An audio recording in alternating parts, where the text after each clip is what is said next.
എടാ ഈ വർഷത്തെ ക്രിസ്മസ് എക്സാമിൽ 3 മാർക്കിന്റെ ഷുവർ ക്വസ്റ്റ്യൻ പിടിച്ചോ. എന്താണ് question? A subshell has A n value 3 and l value 2. അഥവാ n വാല്യൂ എന്ന് പറഞ്ഞാൽ നമുക്കറിയാം പ്രിൻസിപ്പൽ കോണ്ടന്റ് നമ്പർ ആണ്, അതായത് ഷെല്ലുകളെ പറയാനാണ്. അപ്പൊ 3 കിട്ടിയിട്ടുണ്ട്. l വാല്യൂ 2 എന്ന് പറയുമ്പോൾ അത് ഏത് സബ്ഷെല്ലാണ് വരിക?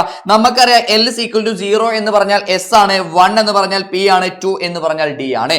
സോ അവിടുത്തെ സബ്ഷെല്ല് വരിക d സബ്ഷെൽ ആയിരിക്കും. അപ്പൊ ഒന്നാമത്തെ ക്വസ്റ്റ്യൻ എന്താണ്? നൽകിയിട്ടുള്ള സബ്ഷെല്ലിനെ റെപ്രസെന്റ് ചെയ്യാൻ പറഞ്ഞാൽ 3d എന്ന് പറഞ്ഞ സബ്ഷെല്ലാണ്. രണ്ടാമത്തെ ക്വസ്റ്റ്യൻ എന്താണ്? ഈ ഡി സബ്ഷെല്ലിൽ എത്ര ഇലക്ട്രോൺസ് ആണ് അക്യുമുലേറ്റ് ചെയ്യാൻ പറ്റുക?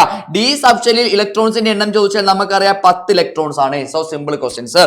എങ്കിൽ അടുത്ത ക്വസ്റ്റ്യൻ നോക്കണം. ഹൗ മെനി ഓറിയന്റേഷൻ, അഥവാ നമുക്കറിയാം ഇവിടുത്തെ ഈ ഡി സബ്ഷെൽ എന്ന് പറഞ്ഞാൽ ഇവർക്ക് എത്ര ഓറിയന്റേഷനുകൾ ഉണ്ടാവും? ഓറിയന്റേഷൻ ചോദിച്ചാൽ ഒറ്റ കാര്യമുള്ളൂ, മാഗ്നറ്റിക് കോണ്ടന്റ് നമ്പർ കാണുക. m ഈക്വൽ ടു 2l+1 ആണ്. 2 ഇൻറ്റു l നമുക്ക് കിട്ടിയിട്ടുണ്ട്, പക്ഷേ 2 ആണ് ഇവിടെ തന്നിട്ടുണ്ട് അല്ലെ.